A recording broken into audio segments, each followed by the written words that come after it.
सुंदरता की सखी माई मैंने तो सखी देखो हमारी स्वामिनी जो सुंदरता की सीमा है। कैसी सुंदरता की सीमा है? बोले जो ब्रजनव तरुणी है गोपीजन, एक गोपी इतनी सुंदर है कि करोड़ करोड़ लक्ष्मी आश्चर्यचकित हो जाए, ऐसी ब्रज युवती जन है। लक्ष्मी कोटि विलक्ष लक्षण लसल लीला किशोरी सतई राधाध्यम ब्रजमंडलेति मधुरम राधाभिधानम परम। श्री स्वामिनी जी की सेवा में जो सखियां हैं वो ऐसी सुंदर है कि करोड़ करोड़ लक्ष्मी से बढ़कर सुंदर त्रिभुवन में कोई नहीं। करोड़ करोड़ लक्ष्मी आश्चर्यचकित हो जाए, मूर्छित हो जाए, इतनी सुंदर सखियां हैं श्री जी की। और बोले वो सखियां कदम माने होता समूह, उन सखियों का समूह, उन ब्रज युवतियों का समूह जब स्वामिनी जी को देखते तो ऐसे हो जाती अधग्रीवा, मतलब नमन हो जाता है। इतना सुंदर रूप श्री जी का है। अब लग रहा है कि रूप का वर्णन करेंगे, तो अब क्या वर्णन करते हैं? जो को कोटि कलप लगी जीवे रसना कोटिक पावे तऊ रुचिर बदनार बिंद की शोभा कहत न आवे। देखो माई सुंदरता की सी। बोले अगर कोई करोड़ कल्प तक जिए और करोड़ों जिभ्या पावे तो भी राधा किशोरी के रूप का वर्णन करने में नहीं आता। देवलोक भूलोक रसातल सुनि कवि कुल मत डरिए सहज माधुरी अंग अंग की कही कासों पट तरिए। देखो माई सुंदरता की सी। बोले श्री जी कैसी सुंदर है? बोले ना देवलोक में कोई देवांगना अप्सरा ऐसी है, ना भूलोक में कोई है, ना कोई रसातल में ऐसी है कि जिससे उपमा दी जा सके। सहज माधुरी अंग अंग की ऐसी जो श्री कृष्ण के चित्त को चुराने वाली है। अब कह रहे हैं जैसे हित हरिवंश प्रताप रूप गुण वय बल श्याम उजागर जाकी भ्रू विलास बस पसूर्यु दिन विथकित रस सागर। देखो माई सुंदरता की सीमा। बोले वेद में पुराणों में शास्त्रों में जिनका प्रताप रूप गुण बल वय प्रसिद्ध है वो प्रभु श्री कृष्ण जिनकी भ्रकुटी मरोड़ पर विथिकित हो जाते हैं, मूर्छित हो जाते हैं। तिरछी चितवन से लाडली जो देख ले तो लाल जो विवश हो जाते हैं। बोले ऐसी सी सुंदर स्वामिनी जी। तो स्वामिनी जी की सुंदरता का केवल अगल बगल से किया, लेकिन स्वामिनी जो ऐसी सुंदर है ऐसा वर्णन है वो तो केवल राधा नाम ही बताएगा। जितना नाम जप करोगे उतने रूप प्रकाशित होता चला जाएगा। जी हम तो श्री जी को रोज देखते हैं, दिन रात देखते हैं, आप ही श्री जी है हमारे। वो जब गाती है गावत सुंदरी हरि सरस धमार पुलकित खग मृग बहत नवारी, वायु बहना बंद हो जाती है। जितने वृंदावन के पक्षी हैं ये सब मानो मुनि व्रत धर्यो कपोती कोकिला कीर, मौन व्रत धारण करने वाले परमहंस की तरह जब लाडली लाल दोनों गलवहिया देकर गान करते गावत सुंदरी हरि सरस धमार पुलकित खग मृग बहत नवार। हम तो उनकी दासी की दासी है, हम जो है उनकी दासी की दासी। अभी तुमने स्वामिनी का वैभव कहां देखा? अभी तो दासी का वैभव देखा है। दासी का वैभव कहां देखा है? फिर स्वामिनी का वैभव। अरे अनंत ब्रह्मांडों के स्वामी जिनके अधीन लालन तेरे ही अधीन। सुनीली सखी हो साच कहत हो तू जल है ये मीन। आप जल हो प्यारी जू और लाल जो मीन है। जैसे मछली जल के बिना नहीं जीवित रह सकती ऐसे आप नहीं रह सकते। लालन तेरे ही अधीन। ये बड़ा प्रेम रस बच्चा भजन करो तब समझ में आएगा। राधा वल्लभ में आप बोलते हैं कि अपना साक्षात है तो उसका उनका भी ध्यान मतलब कर देते हैं। हाँ बिल्कुल, महाप्रभु ने कहा राधा वल्लभ लाल को हृदय ध्यान मुख नाम। पर जो रूप हम वर्णन कर रहे हैं, जिस रूप के देखने के बाद प्राणों की क्षमता नहीं कि शरीर में रह जाए, वो श्री जी रखे तो रखे नहीं प्राण निकल जाए ऐसा रूप है। वो राधा वल्लभ का रूप इन नेत्रों से नहीं देख सकते। वो जब रूप आएगा एक बार देख लोगे तो फिर और कुछ देखने लायक नहीं रह जाओगे, कुछ दिखाई ही नहीं देगा। जित देखो तित श्याममयी है, केवल वही प्रभु नजर आएंगे। रूप छके घूमत रहे, हर समय नेत्रों में रूप भरा रहेगा। अभी हमें ध्यान करना पड़ेगा। और वो रूप चित्त को चुरा लेता है। जिस रूप की बात हम कर रहे हैं वो चित्त को चुरा लेता है, दीवाना बना देता है। बड़े बड़े परमहंसों को, हाँ बड़े बड़े जो परमहंस हैं उनके चित्त को चुरा लिया। श्री सुखदेव जी महाराज 18,000 श्लोकों का गान करते हुए निरंतर भागवत में डूबे रहते हैं। श्री कृष्ण रूप माधुरी ने उनके चित्त को चुरा लिया। वो रूप भजन से आएगा। खूब भजन करो, फिर राधा वल्लभ जी को देखो तो जो दर्शन मिलेंगे वो ऐसे नहीं मिलेंगे। जब भजन दिन भर करके जाओ और जब फिर आंख मिलाओ तो फिर जो आंसू आएंगे रूप देखते हुए, वो बात अलग होती है। उमेश कुमार जी बरेली से। राधे राधे। राधे राधे महाराज जी। महाराज जी, जीवन के कठिन समय में अध्यात्म तथा आध्यात्मिक गुरु से कैसे मदद प्राप्त करें कि जीवन के प्रति नकारात्मकता, तनाव, चिंता से मुक्त हो पाए? देखो, संतों की कृपा या गुरु की कृपा का फल होता है हमें उनके बताए हुए मार्ग पर चलने की हिम्मत आ जाए, क्योंकि अध्यात्म में मन और इंद्रियों को मार करके चला जाता है। मन कह रहा है ये देखना है, ये सुनना है, ये खाना है, ये पीना है, ऐसा तो धर्म पूर्वक जो खान पान है उसको करो और नाम जप करो।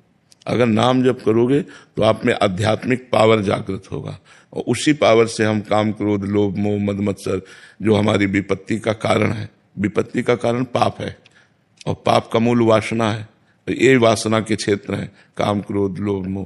कहीं क्रोध से पाप हो गया, कहीं काम से हो गया, कहीं मोह से हो गया, कहीं लोभ से हो गया, कहीं ईर्ष्या से, कहीं द्वेष से, ऐसे पाप हो जाते हैं। तो हमें चाहिए कि निरंतर नाम जपने का अभ्यास करें। नाम जप में बहुत पावर है, भारी से भारी विपत्ति को भी आप हंसकर सह सकते हैं। ये हम खुद अनुभव की बात आपको कहते हैं। संतों के पास जाया जाता है अनुभव की बात सुनने के लिए, कि उन्होंने अध्यात्म में जो प्राप्त किया है उसे हम सुने और विश्वास पूर्वक हम मान करके वैसे ही चलें। तो जो शास्त्रों का स्वाध्याय करने में हमारा वर्षों गया, वो हम मिनट में तुम्हें बता रहे हैं। जिस बात के अनुभव करने के लिए 10 वर्ष लगाए, वो हम सेकंड में बता रहे हैं तुम्हें। ये लाभ मिलता है संतों के संग से, तो वो बात हम पकड़ लें। अब जैसे आप नाम जप करना शुरू कर दें, अधिक से अधिक करें। जब मन परेशान कर रहा है, जब विपत्ति आ रही है, नाम जप करें तो आप देखेंगे एक अंदर ऐसा स्थान है जहां आपको कोई छू नहीं सकता। तो जब तक मन आनंद में नहीं रहेगा तो शरीर के कष्ट में लग जाएगा, वो विपत्ति में लग जाएगा, वो दुख में लग जाएगा, जो हम झेल नहीं पाएंगे। और जब हम नाम जप करते होते हैं तो हमें एक भरोसा होता है कल हमारा अच्छा होगा, क्योंकि हम अच्छे आचरण कर रहे हैं। अब हम बुरे आचरण नहीं कर रहे हैं, जिससे कल हमारा गंदा नहीं होगा, कल हमारा अच्छा होगा। पर आज से ही कल का निर्माण होगा। अगर आज हमारा गंदा हो गया तो कल हमारा गंदा हो जाएगा। वर्तमान ही भविष्य का निर्माण करता है। हमें वर्तमान के समय को अच्छे आचरण में और भगवान नाम जप में व्यतीत करना है और चिंता नहीं करनी। देखो, कोई ऐसा मनुष्य शरीरधारी नहीं है जिसको संघर्ष ना करना पड़े। क्यों? आप बताओ, कोई ऐसा है जिसको संघर्ष जीवन में ना करना पड़ा हो, जिसको विपत्ति या दुख या छल कपट या धोखा ये सब ना देखने पड़े हो? ये संसार का स्वरूप है। हमको बहुत मजबूत होकर चलना होगा, नहीं हमारा जीवन व्यर्थ हो जाएगा। आपने अच्छा मकान बना लिया, आपने अरबों रुपए जमा कर लिए, लेकिन आपने भजन नहीं किया, तो जब शरीर छूटेगा तो आपके साथ क्या जाएगा? किया हुआ पाप कर्म, किया हुआ पुण्य कर्म, भजन तो किया नहीं, तो फिर यही आवागमन चक्र, यही सुख दुख का चक्र। इसलिए संत और गुरु के पास जाया जाता है अमोघ वस्तु प्राप्त करने के लिए। अमोघ माने जिसका नाश न हो, जो व्यर्थ न हो। वो है भगवान का नाम, वो है भगवान का मार्ग, वो है भगवान की लीला कथा, भगवान से प्रेम। ये हमें जीवन को प्रकाशमय बनाने के लिए अत्यंत आवश्यक है और इसके लिए कुछ छोड़ना नहीं है। मतलब जैसे लोगों के दिमाग में रहता है कि हम घर द्वार छोड़ दें, हम इस बात से आपको बिल्कुल, हम खुद छोड़े हुए हैं, बचपन से छोड़े हुए हैं, तो अनुभव की बात कह रहे हैं। हमको उद्देश्य बदलना है, सिर्फ उद्देश्य। हमको स्थान नहीं बदलना, भेष नहीं बदलना, क्रियाएं नहीं बदलनी। गृहस्थी में अगर हम किसान हैं तो किसानी ही करनी है, व्यापारी हैं तो व्यापारी करना है। हमको उद्देश्य बदल देना है। अगर उद्देश्य धन रहा, मान प्रतिष्ठा रही, तो भेष बदल देने पर भी काम नहीं बनेगा, देश बदल देने पर भी काम नहीं बनेगा। देश और भेष बदलने से भगवान की प्राप्ति नहीं होती, उद्देश्य बदलने से भगवान की प्राप्ति होती है। अगर तो हम नाम जप करें और जो कर्म करें वो अच्छा कर्म करें। ये तुम्हें पता है बुरा कर्म क्या है, बुरा कर्म त्याग कर दें और अच्छा कर्म करें, तो इसी जन्म में हमें आनंद की प्राप्ति हो जाएगी, जिसे आनंद कहते हैं। रुपए में आनंद नहीं है, मकान में आनंद नहीं है, एसी रूम में बैठा हुआ है, निगेटिव चिंतन जल रहा है, पंखा भी नहीं है लेकिन पॉजिटिव चिंतन है, मस्त है। चिंतन पॉजिटिव है, वो मस्त है। तो चिंतन पॉजिटिव कहां से आएगा? बिना अध्यात्म के पॉजिटिव चिंतन थोड़ी होता है, निगेटिव। अध्यात्म इतना बलवान है कि सामने वाला मार रहा है और हम उसका मंगल बना रहे हैं। तुम सुखी रहो, तुम्हें कभी दुख न पड़े, भगवान तुम्हें स्वस्थ रख। क्या ये मतलब है? क्या सामने वाला गाली दे रहा है, उसको मारने की चेष्टा कर रहा है और वो उसका मंगल मना रहा है। यह है अध्यात्म। इतना बल है अध्यात्म में कि अपने को अपमानित करने वाला, दुख देने वाला, हम उसको भी सुख देना चाहते हैं। कितना महान हृदय हो जाता है अध्यात्म से। इसलिए हम अध्यात्मवान बने, नाम जप करें। गुरुदेव, नाम जप के समय मन इधर उधर बहुत भागता है। कोई परेशानी नहीं, अगर इधर उधर मन भागेगा, हम भोजन पाएंगे तो पेट भरेगा कि नहीं। ऐसे ही जितना नाम जप कर रहे हैं, एक एक नाम से संसार के प्रति वैराग्य और अपने स्वरूप का ज्ञान और भगवान से प्रेम, ये होता जाएगा। लेकिन अनुभव तभी आता है जब पेट आधा भर जाता है, कई दिन के भूखे हो, फिर अनुभव आता है कि खीर कैसी, हलवा कैसा, रोटी दाल कैसी। जब तक आधा पेट नहीं होता तब तक तो केवल भरने में रहता है, जल्दी जल्दी में फिर स्वाद आता है। ऐसे अभी भरो, मन भागे कोई, राधा राधा राधा राधा राधा राधा राधा, 24 घंटे में 12 घंटा भजन होने लगे तो आधा पेट हो गए। फिर आपको स्वाद आएगा, राधा नाम सुधा रसम रसी तुम जिह्वास्त में विह्वला, आंसू गिरने लगे, राधा राधा, रोमांच होने लगेगा। जो चाहोगे वो कर सकते हो, आपके पास धन है, परम धन राधा नाम आधार, जो चाहोगे कर सकते हो आप। मतलब हम आपको सबको विश्वास दिलाते हैं कि भगवान नाम जरूर जप करो, नाम जप से ही तुम्हारा मंगल होगा। कष्ट के साथ आनंद, ये अध्यात्म अनुभव कराता है। तेरा किया मीठा लागे, ये केवल अध्यात्म अनुभव कराता है, नहीं तो आदमी विचलित हो जाता है। बहुत कष्ट है संसार में, आप देखो ना, बहुत कष्ट है। सब कुछ मेहनत करके किया, इसके बाद हम मर रहे हैं, सब छूट रहा है। अब फिर अगला जन्म, फिर पढ़ाई लिखाई, फिर में, यार कब तक चलता रहेगा, कब तक चलता है? कोई स्थायी बात तो बने। अपना स्थायी नहीं, अपना ट्रांसफर वाले हैं। सरकारी ट्रांसफर आया तो छोड़ो शरीर, छोड़ो घर, छोड़ो पत्नी, छोड़ो पुत्र, छोड़ो बैंक बैलेंस, नया। अब पता नहीं सुअर बने कि कुत्ता बने कि पशु बने कि पक्षी बने, क्या बने, कुछ पता नहीं। इसलिए नाम जप करो, भगवत कथा सुनो, संत संग करो, अच्छे आचरण करो, जिससे तुम्हारा मंगल हो जाएगा। गोपाल चंद्र जी, जय श्री राम। महाराज जी, भगवदानंद अनुभूति, लीला में प्रवेश अनुभूति, समाधि की अनुभूति, ब्रह्मानंद की अनुभूति क्या है और इसे क्या शब्दों में? यह अलग अलग मार्गों से है। आप जो उच्चारण किए, अष्टांग योग से समाधि का अनुभव होता है, और वेदांत से आत्मस्वरूप ब्रह्मबोध अनुभव होता है, और श्री कृष्ण चरणानुरागियों के संग से, शरणागति से वैष्णवजनों को भगवान की लीला रस का रसास्वादन होता है, भगवान की नित्य लीला में प्रवेश होता है। ये आपने अलग अलग अष्टांग योग और सांख्य योग और भक्ति योग, ये तीनों के अलग अलग परिणामों को आपने वर्णन किया। जो ब्रह्मानंद है वो वेदांत दर्शी मार्ग से प्राप्त होता है, जो समाधि है वो अष्टांग योग से प्राप्त होता है, और जो लीला प्रवेश है ये भक्ति योग से प्राप्त होता है। जो भक्ति योग के सिद्ध महापुरुष हैं, उनके जब हम चरणों की दास्ता स्वीकार करते हैं और वो अपने हृदय का मार्ग देते हैं, तब हम श्री कृष्ण लीला आसक्त चित्त होकर के स्थूल शरीर, सूक्ष्म शरीर, कारण शरीर, तीनों शरीरों के राग का त्याग करके भाव देह से लीला में प्रवेश पाते हैं, इन देहों से नहीं। वो देह सच्चिदानंदमयी होती, चिदानंदमयी देह होती है, जो गुरु प्रसाद से, जैसे गोपी भाव या सखा भाव या सहचरी भाव। तो जो गोपी है या जो सहचरी है, जो भगवान का सखा है, वो चिदानंद स्वरूप होकर श्री कृष्ण से मिलता है, ना कि इन पार्थिव शरीरों से। पंचभूतों की सामर्थ्य नहीं कि श्री कृष्ण का आलिंगन कर ले। वो चिदानंदमय देह तुम्हारी, विगत विकार जान अधिकारी। महाराज जी, अगर क्या ब्रह्म ज्ञान ना हो तो वो, अगर वो व्यक्ति स्वयं को अहम ब्रह्मास्मि बोलना चाहे तो अहम ब्रह्मास्मि का, ये गलत है? प्रधानमंत्री कहने से तुम्हें कोई प्रधानमंत्री मान लेगा क्या? पावर भी तो होना चाहिए ना, समझ रहे हो कि तो भाई, इसीलिए सदगुरु की महिमा है कि पावरफुल सदगुरुदेव का आश्रय ले और उनसे अनुसंधान करे। देखो एक बात तुम्हें बता दें, विश्व के जितने ब्रह्म ऋषि हैं, ये सब मिल करके भी चाहे तो श्री कृष्ण जो करना चाहते हैं उसके विपरीत नहीं हो सकता। श्री कृष्ण है। हम ब्रह्मास्मि कह के तरंग समुद्र में लीन हो जाती है, वो मान सकते हैं हम, लेकिन कोई श्री कृष्ण नहीं बन सकता।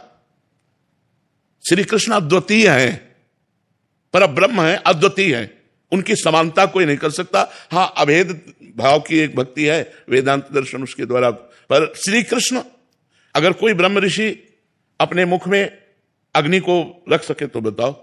मुंजाटवी में आग लगी, भगवान श्री कृष्ण बाल गोविंद ने पूरी आग को अपने मुंह में रख लिया, अपने सखाओं से कहा आंख मूंद लो, पूरी आग को पी गए। कालिया का जहर भरा दह कूद करके उसका मर्दन करके रमणक द्वीप भेजा। कुछ 7 दिन 7 रात 7 वर्ष के गोपाल जी ने ऐसे गिरिराज धारण किया। कोई भगवान के जैसा नहीं हो सकता। भगवत भाव करके हम भगवान में लीन हो सकते, जैसे तरंग समुद्र में लीन हो गए। लेकिन समुद्र से ऐसी करोड़ों तरंगें निकलती हैं, लेकिन तरंग से समुद्र नहीं निकल सकता। श्री कृष्ण के प्रताप से करोड़ों महापुरुष हो सकते हैं, लेकिन श्री कृष्ण है, वो अद्वितीय है, उनके जैसा कोई है नहीं। प्रकृति का परिवर्तन कर सकते हो, हमारे श्री कृष्ण ने जो विधान प्रकृति का रच दिया उसी के अंतर्गत आपको सहना पड़ेगा। हाँ, ये भाव है, इस भाव के द्वारा अभेद श्री कृष्णात्मक, अभेद एकत्व में श्री कृष्ण में लीन हो गए, क्योंकि वही परब्रह्म की स्थापना है। वो बात गुरुजनों से सीखे जाके, जो जिस मार्ग का अनुयायी है उस मार्ग में चले। भगवान ने सांख्य योग, अष्टांग योग, कर्म योग, भक्ति योग, इनकी स्थापना इसीलिए की है कि अलग अलग भाव वाले लोग अलग अलग भाव से उपासना करके उन्हीं भगवान श्री कृष्ण को प्राप्त होते हैं। ज्ञानी लोग जिन्हें ब्रह्म कहते हैं, योगी जिन्हें परमात्मा कहते हैं, भक्त जिन्हें भगवान कहते हैं, प्रेमी जिन्हें अपना लाडला कहते हैं, वो वही है, दूसरा कोई नहीं। तत्व एक है, एको ब्रह्म द्वितीयो नास्ति, वही है। पर ऐसे हम शुरू कर दें कि हम ब्रह्मास्मि, तो ऐसे नहीं। गुरु की चरण, शास्त्रीय आदेश है, महापुरुषों के शरण में जाए, उनसे ज्ञान योग का मार्ग सीखे और फिर उसके अनुसार चले और भगवान कृपा करें तो वो सिद्धि को प्राप्त हो। जो निर्विघ्न मार्ग निर्वाह कर ले जाए वो कैवल्य परम पद प्राप्त कर लेता है। श्री कृष्ण की सेवा मात्र में इतना सुख है कि दीयमानम न ग्रहणन्ति विना मत सेवनम जना। ये बड़े बड़े मोक्ष कैवल्य आदि देने पर भी भक्त स्वीकार नहीं करता। भगवान की चरण दासता में वो सुख है। तो हमें लगता है कलयुग है, हम ब्रह्मास्मि, तो सिद्ध होना बड़ा कठिन है। हमें लगता है कि अगर श्री कृष्ण दासत्व ले लिया जाए, प्रिया जी का दासत्व ले लिया जाए तो पार हो जाएंगे। क्योंकि करो सदा तिनके रखवारी, जिम बालक राखे महतारी, इसमें भगवान रक्षा करते हैं और ज्ञान में स्वयं आप ब्रह्म हैं। तो जो ज्ञानिन कर चित्त अपरई बरियाई विमोह बस करे। माया इतनी विचित्र है, इतनी प्रचंड है कि शिव विरंती का मोह है, को है बपुरान। तो हमें लगता है बच्चा कृष्ण कृष्ण कहो, राधा राधा कहो, प्रभु की दास्ता में रहो, प्रभु की कथा सुनो, प्रभु का चिंतन करो, प्रभु के भक्तों की शरण में रहो, तो हमें लगता है पार हो जाओगे माया से। ब्रह्म चिंतन बहुत कठिन हो गया है। ऐसा नहीं वो मार्ग है, मानते मार्ग है, लेकिन बहुत कठिन है बच्चा। जो निर्विघ्न पंथ निर्वाही सो कैवल्य परम पद लाई। यहाँ हम छोटी छोटी चीजों में तो आसक्त हो जाते हैं। संपूर्ण चराचर जगत से वैराग्य होना, लोक पर लोक से, तो अपने शरीरों से वैराग्य होना, शरीरों से वैराग्य होना। शरीरों से, 3 शरीर है, स्थूल सूक्ष्म काल, तीनों शरीरों से वैराग्य होना, तब आत्मस्वरूप का बोध गुरु कृपा से होना। ये बड़ा कठिन मार्ग है। हमें लगता है अगर राधा राधा कृष्ण कृष्ण कहे तो अभी प्राण निकल जाए तो अभी परम पद मिल जाएगा। अजामिल ने पुत्र के बहाने से नारायण बुलाया तो उसे परम पद मिल गया। जीवन भर गलत आचरणों में रहा, लेकिन अंतिम समय नारायण भगवान का मंगलमय नाम निकल गया। तो हमें लगता है कि कलयुग में नाम महाराज की जय है, इसलिए नाम को पकड़ लो तो मंगल हो जाएगा। हरे नामयु हरे नामयु हरे नामयु केवलम कलौ नास्ते हो नास्ते हो नास्ते हो गति अन्यथा। तो चाहे राधा बोलो, शिव बोलो, राम बोलो, हमारी दृष्टि में सब एक ही है, वही हरि है, उन्हीं के विविध नाम है। जो नाम प्रिय लगे खूब जपो, मंगल हो जाएगा। राधा रानी की अनन्य भक्ति, आपका प्रेम हमेशा बनाए रहे महाराज, यही चाहते हैं जीवन में। जीवन का सार भी यही है। हाँ, जीवन पर इसमें आवश्यकता है। आपने एक शब्द कहा अनन्य, अन्य ना। बस साधु का जीवन तभी चमकता है जब अन्य ना हो, कोई संबंध ना हो और कोई अपना कहलाने वाला ना हो। पूरे जीवन में सावधानी रखनी होती है साधुता में कि कोई अपना कहलाने वाला ना हो। लोग आपको लाखों अपना कहें, आपके दिल में कोई अपना नहीं होना चाहिए, केवल श्री जी के सिवा। अगर कहीं ऐसी चूक हो जाती है कि हम किसी को अपना मान लेते हैं तो धोखा के सिवा, अशांति के सिवा, अपमान के सिवा, भगवत विमुखता के सिवा कुछ साथ नहीं लगता है। इसलिए क्योंकि ठाकुर जी अपना रहने नहीं देंगे। आप शरणागत हैं तो आपको फंसने नहीं देंगे, वो आपको दिखाएंगे कि अपना कोई नहीं है। पर बहुत समय नष्ट हो जाता है और बहुत चिंता नष्ट होता है। इसलिए हमें चाहिए अनन्य, अन्य ना। मेरे तो गिरधर गोपाल दूसरो न कोई। तो दूसरो ना कोई, इस पर पूरे जीवन ध्यान देना है। मेरे गिरधर गोपाल तो है ही है, अब शरणागत है मौका, और दूसरा तो कोई है नहीं, लेकिन दूसरो ना कोई, इस पर जीवन भर हमें ध्यान देना है। अगर इस पर चूक हो गई तो पहले वाले में चूक हो जाएगी, मेरे तो गिरधर गोपाल, इस पे चूक हो जाएगी। इसलिए दूसरों ना कोई पर पूरे जीवन ध्यान देना है। ये हमारा दूसरा कोई नहीं, श्री जी के सिवा, लाडली जी के सिवा, लाल जी के सिवा, प्रभु के सिवा, गुरु के सिवा, इष्ट के सिवा। और खूब नाम जप करो, मस्ती से रहे। ये मार्ग ही तो परमानंद का है। अगर इस भेष में भी परमानंद की प्राप्ति न हुई तो फिर कहाँ प्राप्ति होनी है। यही मार्ग परमानंद, खूब निरंतर जप परायण रहो। आनंद का स्वरूप है निरंतर भगवद स्मृति, हरि स्मृति सर्वानंद का स्वरूप है। सुखी मीन जहां नीर अगाधा, जिमी हरि शरण न एको बाधा। जब हम भगवान की शरण में होकर भगवान का स्मरण करते हैं निरंतर, तब आनंद का स्फुरण होता है। पहले तो पाप का नाश होता है, तब तक जलन रहती है, और फिर जब आनंद का स्फुरण होता है तो जैसे चीटा की टांग गीले गुड़ में फंस जाए ना तो मर ही सकता है, दूसरा कोई उपाय नहीं। ऐसे ही मन प्रभु में फंस जाता है तो मन मर जाता है। मन मारिया तन बस में कीन्हा, हुआ भरम सब दूर, बाहर से कछ दिखत नाही, अंदर चमके नूर, आपो त्याग जगत में बैठे, नहीं किसी से काम, उनमें तो कछवंतर नहीं, संत कहो चाहे राम। वो भगवत स्वरूप हो जाते हैं जिनका सतत स्मरण चलता है। जो भगवत स्मरण परायण है वही धन्य है, और जो भगवत स्मरण में त्रुटि है वही हमारी कमी, हमको दूर करना चाहिए। अखंड भगवत स्मृति, निरंतर भगवत स्मृति, अव्यावृत भजनात्, तैल धारावत भजन, यही जीवन का सार है। सब शास्त्रों और सब महापुरुषों से सम्मत ये बात है कि किसी को कुछ मिला है तो स्मृति है। देखो पूरी गीता जी सुनने के बाद अर्जुन जी को क्या मिला? नष्टो मोहा स्मृतिर लब्धा त्वत्प्रसादान मयाच्युता। हे गोविंद, हे अच्युत, आपकी कृपा से अब मोह का नाश हो गया और स्मृति प्राप्त हो गई। भगवान ने प्रारंभ में कहा था मामुनिस्मर युद्ध च, तो कई प्रश्न खड़े कर दिए। जब सब प्रश्नों का समाधान हुआ तो उत्तर में वही बोले नष्टो मोहा स्मृतिर लब्धा। स्मृति ही संपूर्ण शास्त्रों का सार है। तो आप लोग तो सब भाई जी पूज्य राधा बाबा की कृपा पात्र हैं। जो आश्रम में वो सब कृपा पात्र है। हम लोग जैसे आश्रम है ना, तो आश्रित जन कृपा पात्र ही कहे जाते हैं। मिले हो या ना मिले हो, वो मिले ही हैं, वो कभी दूर नहीं है। उनकी वाणी के अनुसार चला जाए तो हम आज भी उनके संग हैं, हर समय संग हैं। पूज्य भाई जी और पूज्य बाबा, नाम, दोनों महापुरुषों का जीवन आप जब सूक्ष्मता से जांच करोगे तो नाम मिलेगा। नाम ही क्रम बाई क्रम जो अध्यात्म की ऊंचाइयां हैं उस पे बाबा को और भाई जी को, दोनों को उसी नाम। भाई जी की बात को पकड़ने के लिए पावर चाहिए था, वो नाम से बाबा ने एकत्रित किया। भाई जी को जो पावर प्रकाशित हुआ वो तो अवतारी पुरुष है, वो नाम की लीला करते हैं। बकाया नाम ही उनका अनुभव है।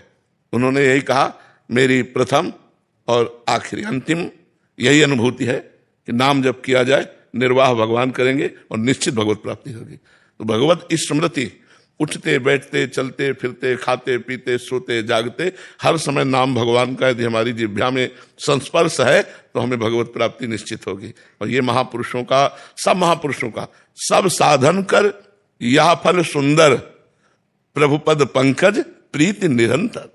सब साधना का सुंदर फल है। बैठे अंदर ही अंदर भगवान की रूप माधुरी, गुण माधुरी, लीला माधुरी का चिंतन कर रहे हैं, नाम जप कर रहे हैं। तो जो हमारा स्वरूप है वो इसी से ढका हुआ है, त्रिगुण माया से, सतोगुण रजोगुण तमोगुण। जब नाम जप करते हैं, नाम गुणातीत है, तो जीव की वृत्ति गुणातीत कर देता है। जो ही गुणातीत हुआ तो अपने स्वरूप का बोध हो जाता है। जैसे भक्ति में मैं सखा हूं, मैं गोपी हूं, मैं सहचरी हूं, और ज्ञान में आत्मस्वरूप का बोध। बिना स्वरूप बोध हुए वो माया मुक्त नहीं कहा जा सकता। स्वरूप बोध नाम ही करवाता है। देखो भगवत रूप माधुरी जब झलकने लगती है ना, जैसे दर्पण में अपना प्रतिबिंब दिखाई देता है, ऐसे भगवत रूप माधुरी का अवलोकन करते ही स्वरूप बोध हो जाता है। मम दर्शन फल परम अनूपा, जीव पाव निज सहज स्वरूपा। जीव को सहज स्वरूप की प्राप्ति हो जाती जो हमारा है। इसलिए खूब नाम जप कीजिए और हमें भी आशीर्वाद दीजिए कि नाम में प्रीति हो। रेखा जी कुरुक्षेत्र से। श्री हरिवंश गुरुदेव भगवान। गुरुदेव भगवान, आपके श्रीमुख से सुना है कि शरणागत को श्री जी का चिंतन करना चाहिए, ना कि चिंता करनी चाहिए। गुरुदेव भगवान, इस शरीर के बच्चे नव किशोर अवस्था की तरफ जा रहे हैं, न चाहते हुए भी उनकी चिंता हो जाती है महाराज जी। ऐसे में शरणागति कैसे सुदृढ़ करें महाराज जी? चिंता हो जाना शरणागति में कलंक नहीं। भगवान की सेवा मान करके हम कर रहे हैं ना, वो आपके पुत्र केवल निमित्त मात्र के हैं, तो भगवान के जन ना। भगवान ने दिया है आपको सेवा, तो अब जो भगवान ने सेवा दी, तो जैसे हम ठाकुर जी घर में विराजमान होते हैं तो हमें चिंता होती है, ठाकुर जी को बाल भोग लगाना है, ठाकुर जी को स्नान कराना है, अभी ठाकुर जी को श्रृंगार करना है, अब हमारे पास समय नहीं, ठाकुर जी को राजभोग पवाना है, दोपहर का भोग पवाना है। ऐसे हम बच्चों की सेवा करते हैं। उस शरणागति में कोई निंदनीय बात थोड़ी। पति की सेवा करना, बच्चों की सेवा करना, परिवार की सेवा करना, राष्ट्र की सेवा करना, ये सब भगवान की भक्ति है। हम लोगों ने भगवान की भक्ति को एक छोटा सा क्षेत्र मान रखा है कि वो बस मंदिर में जो भगवान विराजमान है या घर में जो मंदिर में विराजमान है वो आरती पूजा करना, भोग लगाना, बस इतना ही केवल भक्ति है। सही माने में पूछो तो वो भक्ति का एक अंग है। जो राष्ट्र सेवा में है, जो समाज सेवा में है, जो अपने कर्तव्यों का पालन करे, वो सब भक्ति है। भक्ति अगर वो कार्य भगवान के लिए किया जाए तो हमारा अंतःकरण जो है, देखो क्रिया और उद्देश्य बहुत सूक्ष्म है, अध्यात्म तभी समझ पाओगे। क्रिया और उद्देश्य, अगर उद्देश्य में अंतर है तो क्रिया भागवतिक होने पर भी संसारिक है। तो उद्देश्य संसारिक होने के कारण क्रिया भागवतिक थी पर वो भागवतिक नहीं रही। अब हम मेहनत कर रहे हैं, किसानी कर रहे हैं, व्यापार कर रहे हैं, क्रिया सांसारिक है। और उद्देश्य है कि अगर 100 रुपया मिलेंगे तो 90 में अपने घर का काम चलाएंगे और 10 रुपया किसी गरीब की सेवा में लगा देंगे। वो भजन बन गया, वो भक्ति बन गई। क्रिया सांसारिक थी, उद्देश्य भागवतिक हुआ, बात बन गई। क्रिया भागवतिक है, उद्देश्य सांसारिक है, बात नहीं बनी।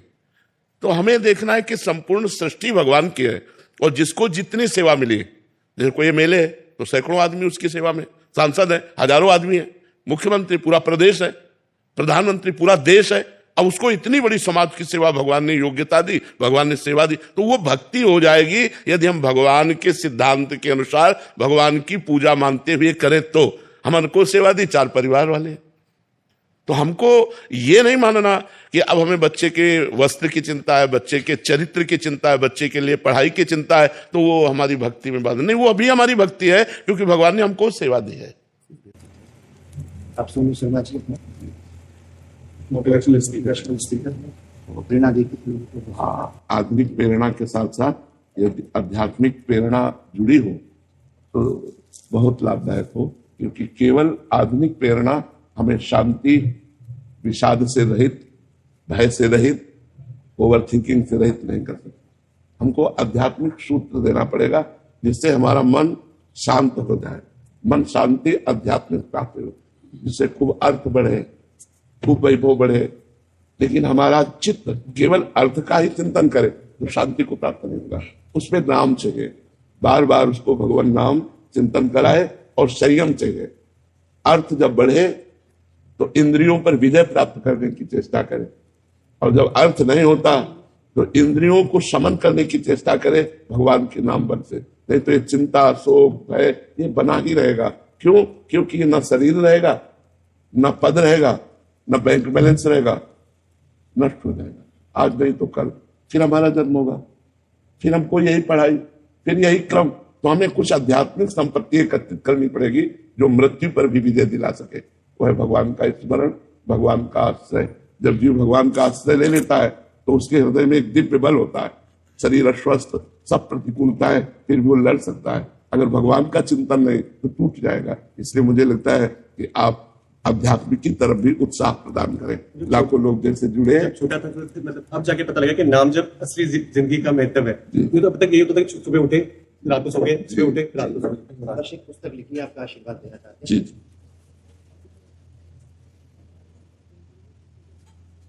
पहला ही शब्द जो हमें मिला, दैव दैव आलसी पुकारा। ये तो बड़ी बात। हमें आलस्यवाद देना, हमें तत्पर रहना। बहुत सुंदर, बहुत सुंदर। हाँ, वही तो हम कह रहे हैं। बिल्कुल। देखो, अभी आपने कहा कि निष्कर्षतः कहा जा सकता है कि आत्म जागरूकता, निरंतर प्रयास और पॉजिटिव थिंकिंग के साथ आलस्य को त्याग करके सफलता हासिल, यही हम बताते हैं। यही सार्थक बात है, तभी जीव सफल हो सकता है। लेकिन पॉजिटिव चिंतन, निगेटिव का त्याग अध्यात्म से। जब तक अध्यात्म में, यही आपने लिखा आत्म जागरूकता, यही अध्यात्म है, आत्म जागरूकता। बहुत सुंदर, बहुत सुंदर। आशीर्वाद दीजिए आप। बहुत सुंदर विचारपूर्वक लिखा, विचारपूर्वक। तो हमारे भले की कोई बात, मामनिस्मत, मामनिस्मत, इससे बढ़कर कुछ नहीं। मामनिस्मत जो भगवान का आदेश है, मामनिस्मत, मेरा सतत अनन्य चेता सततम यो माम स्मृति नित्य सह तस्याहम सुलभा पार्थ नित्य युक्त योगिना। अनन्य चेता, अनन्य चित्त से यो माम स्मृति नित्य सह, मेरा निरंतर स्मरण करता। एक ही उसका भगवान, हाँ, उसका भगवान ने योगक्षेम के लिए निश्चिंत होने के लिए कहा है। और इसको अपनी प्राप्ति के लिए कहा है। मेरी प्राप्ति में सुगम हो जाएगी जो निरंतर मेरा चिंतन करे।